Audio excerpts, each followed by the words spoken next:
Young Daniels here. What did you make of your team today? Listen, that first half, it was more even. The second half, we took more domination of the ball. But going into this game, I think all Tottenham fans were confident in beating this Manchester United team. And I'm disappointed to walk away with a draw. I think we definitely could have got more. But I think when going into this game, as soon as I saw that midfield in that starting 11, Ollie, Skip, and Højbjerg, I knew that we're going to get dominated in the midfield. And that's what ended up happening. I think that's what cost us from dominating more of the ball in the first half. But and it was nice to see Dragusin come on, our new signing. I think he was all right. I didn't think he did too poorly. Sad to see Mickey van der Ven walk off with an injury, but that's what happens when you sign a centre back so early in January. Now we play Man City. It's not an injury. That's definitely. It's just cramp. That was just. Yeah, is it really? Is it really? He saw his lips. He went, I got cramp. Yeah, supporting Tottenham. Honestly, as soon as I see a player go down, I already have the worst of expectations. I've honestly got the worst of expectations. You're at the infancy of your Tottenham supporter career. Infancy. I've been supporting Tottenham my whole life, but listen. And you're young. And you're 12 years old, mate. So he's in the infancy of life. That's what he is. But listen, I'm confident we could go on well for the next couple of games, even if the injury is bad, because we've got Dragusin, and that's what I was trying to say. Like now we got a centre back in early. We don't have to worry about. Well, we do have to worry because he's a world class. Well, not world class. He's a very good centre back.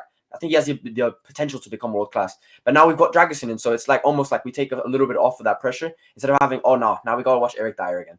So do you think Romero will be displaced by Dragusin? No chance. I think today. I don't know what you guys think, but I think today Romero was class. Yeah, he was good. He was brilliant today. And I feel like it showed the time that you saw Rashford blow down the line. Rashford had a few chances where you could say he was through, not really through on goal, but he was through the high line, which a lot of people predicted we was going to play the high line. Rashford and Man United would find their ways through, but he just looked stuck every time that the defenders would get near him. His confidence looks out the window. You even see when he come off the pitch, he was on the bench, just looked like he was talking to himself, probably not happy with his own performance. I mean, the goal he scored, well done to him, but the only reason he scored the goal, to be honest, because he didn't have no time to think. I think that's the only way that you get the best out of Rashford. He had no time to think. He just had to hit the ball, and he put it in the back of the net. But even then, like, Man United today, for me, was just, I think it was poor all over the pitch. I don't think you even need to look at those types of names. I even think a lot of people, your star boy, Kobe Mainu, he was poor today. Absolute dreadful performance. He lost the ball constantly. I know he tries to play through the lines and tries to break the lines a lot more than some other defenders, some of the other players in your pit on your team, but he was poor today. And I think if you guys had more... someone like Casemiro, who I think you needed in the middle today. I think you needed someone that could retain possession, someone that could help keep the ball, and that's what you were missing. But George, it's a system issue. So when your midfielders get the ball, when your midfielders have the ball, your fullbacks pull inside. So there are multiple options for passes. Some passes break lines, some passes just maintain possession. Kobe gets the ball, he turns around, and there's a Hollywood ball on to Garnacho on the far left. Or there's a pass backwards, but he's surrounded by 3 or 4 people and he's isolated by himself. And I know Staffy's not here today, but Staffy was someone that went in Casemiro at the beginning of the season, sell him off to Saudi. And a lot of us were looking at it and saying, I don't think his legs have gone in the summer. I know there's all those jokes of him coming back looking like a kebab boss man. If you're not from London, you're not really going to get that. But you ever see Casemiro take his shirt off? The guy, I wish I was that fat, if you get what I'm saying, right? He was being exposed in that position, on the ball and out of possession. Young Mainu's suffering with the same situation. I was watching you today, and I was so jealous watching Tottenham when there was always 2 or 3 options for your players to pass the ball to. Man United, there's often a Hollywood ball on, or a really safe pass that just puts pressure on the next player. It's so poor the way we operate. So I actually get why Rashford's furious and frustrating. He's been at this club all this time, and all he ever gets coached to do is, I want you to run on a halfway line and we'll knock a long ball over the top. I bet he is. I bet he's talked to his friends in the Spurs squad. Oh, guess what we do in training? I bet he's fuming. Will's here with us. What are you saying about your club's performance today? Are you disappointed like George and Dan not to win today?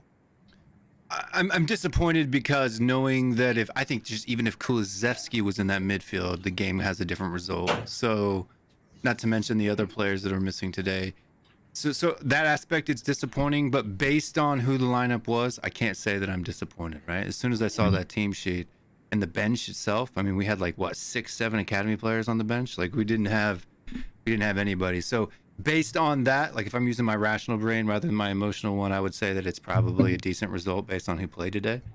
But it's disappointing. I'm disappointed because if we had the better quality players that we had, I think that we could have definitely got something out of that game. But as far as the football that we were playing and stuff like that, it's all right. Timo Werner, obviously we know he can't finish, so that was no surprise. I mean, he put several shots wide or over the bar and into outer space. But all I want out of Timo Werner is what he did for Bentancur, and that's that cutback pass. If he can find Son in those types of situations, he'll be an asset to the squad.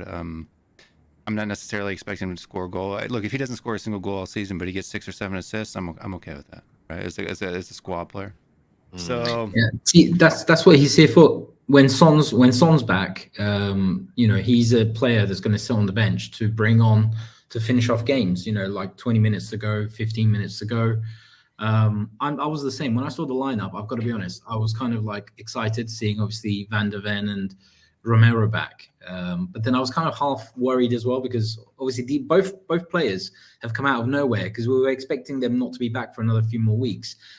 So one wonders how fit they really are, and are they being played because there's nobody else. Obviously Dragusin, he's only just come into the team, but when I saw the rest of the midfield, when I saw Højbjerg and Skip starting together, I was just like, oh my god. So again, just like the previous fella, I was the same. Seeing that lineup, I would have before the game I would have taken 1-1, 2-2. But then as the game went on and some of the in periods where we were the better team, we had some shots, we had some chances. Romero's header that came off the bar, had that gone in, I think the game was there for us to win it had we had a little bit more quality. Brennan Johnson was absolutely so frustrating. He's just so based on that, I am a little bit disappointed. But then at the same time, I would have, before the game when I saw the lineup, I would have taken this result.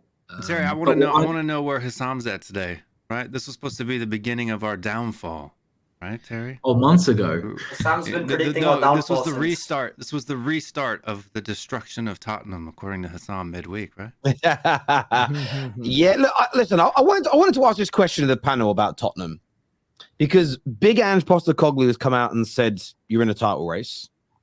He said it, and look, I know it gets a laugh, and this isn't trying to set Spurs fans up. This is a genuine question because what I found out about the word title race in the last couple of weeks or months, really, is that it has. I'm breathing heavy there, boy. Flip it now. Stop. Oh, that was me. Sorry, I thought it was on me. You're not calling me privately. Relax, I've actually Staffy's got hair. I didn't know if Staffy had hair or not. I just seen it for the first time. Love it, bro. Good trim. Like I've maybe heard 10 different definitions of what a title race is. And Ange Postecoglou seems to believe that when you're within a handful of points at the top of the league, you are by definition in a title race. The question is, this Spurs team has had loads of players out injured. It's now got lots of individuals away at AFCON and the Asian Cup. Can this Spurs team go on to? Are they in title contention at the very least this season? 100%. If we're let's say beginning of February, we're still in touching distance, like around about where we are right now, and pretty much everybody's coming back, then yeah, even I'm getting a little bit hopeful. Let's say I'm not saying we're going to go on to win it. We are. Let's be honest here. No. Let's be honest here, because this is something that I'm not going to do, and I'm not going to sit here and co-sign. Is that just because you are within points distance does not mean you're in a title race, especially when we're like 5-6 points, and the teams that we're behind, we're still behind Villa in the table. Let's be honest, we're level on points of Arsenal, and then we're still behind City and Liverpool, who, let's be honest, City and Liverpool, this is their time of the season. City don't drop points when it comes February, March, April. Yeah. Tottenham, we're not in this title race, and to sit here and try and put us on this. Any Tottenham fans trying to put if you want to put the pressure on your team, I get it. Look, we can go out there and try win points and try put ourselves in and amongst the conversation, but we're here for top 4. We know our level at this moment in time. I don't feel like we have the expectation to win the Premier League. And for me, to be in a title race, you need to be expected to win the Premier League. You need to have the disagree with pressure. that. No, that's not I true. disagree with that. That's That's where I disagree. Leicester wouldn't win the league then. When I mean expected, I mean Two within things ourselves. can be true. You can be in a title race and not expect to win it. Like at the end of the day, like you can be there and there with the bouts and be like, well, we're probably not going to win it, but we're still there. Because by that definition that you've just given, you can't call Arsenal bottle jobs last year because they weren't expected to win it. Therefore, they weren't in a title race. Therefore, they can't be bottle jobs. I agree with that. No, but when I mean think about what you're doing there. Think about what you're doing and taking away from yourself. When I say expected, I mean with regards to the team within themselves. If that team expects, they go into these games, they think they can actually win it. This Tottenham team don't look and think that they can win the title. They know that they can't. And the Arsenal team, look, you can question the Arsenal. How do you know that they think they can't win it? How do you know they think they can't win it? Yeah. How do you know that? Did you call up? Did you call him up? Did you call him up? Ange Postecoglou. Hey, Poro, you think you can win the league? No. But you don't measure by stats. This is something you can't measure by stats. This is what I'll measure by. I didn't even bring up stats. I asked how do you know that? No. I will know by what. Hang on, you do. You use one of the biggest stats boards in the world. That's called the league table, bruv. It's literally the league table is stats. It's literally a board of stats. Here's the thing that I believe in this. I believe you're in the title race until you're not. Because if Leicester sat there on top of the league with few games to go and said to themselves, you know what, we're not in a title race because we're Leicester and we're not expected to win.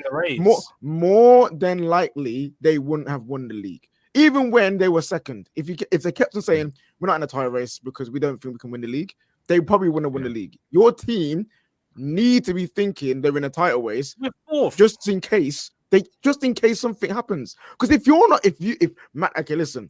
say Man City, Liverpool, and Arsenal just all drop off, and you're there in the bouts, and your team's mentality is already gone, you're already not going to win the league. You're going to be I agree, George. Who's to say those teams aren't going to have some big injuries anyway? I agree that Liverpool and City, if they both play and you all play to your maximum levels, I don't think you'll win the league. They're ahead of you. But I don't think you can go into it with the mentality of we're not going to look to try and win every game to try and win the league because you don't know what your opponents. And also, wait, Terry, I just looked at the table to confirm. So if Liverpool win their game in hand, they go 8 points clear of us. That's pretty much the same gap that we have between you guys. So that's just like saying you're still. No, because I don't think it is. I don't think it is because but you're looking at just the points. So it isn't just about points. It's about how good you are as a footballing team as well. Man United are not just 8 points or so behind Spurs. You are superior to us in nearly every single way, probably barring the current players trying to finish chances compared to Man United. Well, I don't think Liverpool are that far superior to you this season. So I get points, but in terms of the closeness of your teams, I think there's no way you believe you're as far away from Liverpool today as Man United are from you in terms of football. I don't believe that in terms of football, but what I believe in terms of winning the league, I'm not going to sit here and subscribe to that. Just like you said earlier, what you guys are trying to do right now, what a lot of fans try to do is try to gaslight Tottenham fans, and especially because they want us to. I'm not sure you know what the word gaslighting means. If you think that's when we eventually fail, and we will fail. George, I can't gaslight you when your manager's saying it. I haven't brought this up. Ange Postecoglou, the man that runs your footballing element of your club, has said you're in a title race. I can't be blamed for them bringing it up as a talking point when your manager, as essentially, I've heard him do it twice now, is essentially when they said you're in the top 4 race, I think his response was, and I'm paraphrasing here, but we're only a handful of players at the top. Why are we not talking about that? Your manager said that, not me. He didn't say that. He literally just said we're a few points off the top of the league. That was exactly. it. But you know what he's trying to say? Being at the top of the league. Guys, we're not in a court of law here. We all know exactly what he's implying with those comments. He's like, I don't want to chat top 4. We're aiming for the top. Because then if you do fall short, you're probably going to be in the top 4. You guys start thinking top 4 is the target and things go wrong, suddenly then you're 5th or 6th in the league. You have to aim for the top spot even if you don't think you're going to win it. That's just my view in life. I used to go to loads of fighting tournaments, and I had some world-class fighters, some that are now in the UFC in my categories. I probably knew I wasn't going to beat them, but I tried to beat them. I didn't go into it saying, I'm not going to try to win, because I probably won't. Every now and then I beat them. Yeah, look, I mean, there's a rationale. Every now and then I did. Young Daniel, you didn't really say much on this yet. You believe you're in this title race, don't you? I honestly believe it because we're now in January where we've had a lot of injuries we've had a lot of injuries this whole season. Ever since that Chelsea game, we've been suffering from injuries.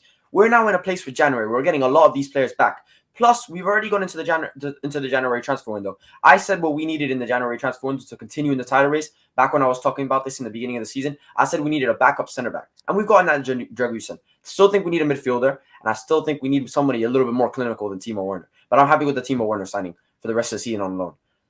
If we get those positions sorted, we're going to have James Maddison coming back in a bit. And we have a lot more players coming back from injury now. We're tied on points with Arsenal, and Arsenal are still title contenders to a lot of people. I don't understand why disrespect is put on Tottenham's name by a lot of rivals just because it's Tottenham Hotspur. They talk about us like no disrespect to Aston Villa. Like if we're Aston Villa, like in this title race, we have a chance to like compete for it. Whether I think we're going to win the league, I don't think so. But whether we're in the race for it, of course we are. If you're mathematically within touching wait. wait. I just need to go back there on that because that was my whole point here. Dan, you just said you don't believe that we can win it, but we're in the race. You're not in a race if you don't believe you can win it. That's my whole point here. Wait. You're in the race. What Terry was getting at. We're in and around the points mark. We're gonna stay around that. We're gonna stay in and around the top four and in and around the third. Being in the race is different than winning the race. Believe that we can win it. We're not in the race. I'm sorry. Look, okay. There's a difference. If there's 10 guys running the race, all 10 guys are in the race, right? Yeah. Only one guy can win the race, but there's 10 guys in the race. So every The race sprinter is who happening. faced Usain Bolt wasn't in the race because they didn't believe they could beat Usain Bolt. Is that what we? Obviously, they went to that race and they believed that they could win the race. That's why they put so Your much. manager How do believes you you could know win the we don't league. believe we can win the race? Generally speaking, in Usain Bolt's pomp, even at the end of his career, you generally only beat him if he got an injury while he was running. But your logic would mean that, George, that you would never train to win because the likelihood of that happening was so low. You run your best race. You don't know what's going to happen at the end of the day.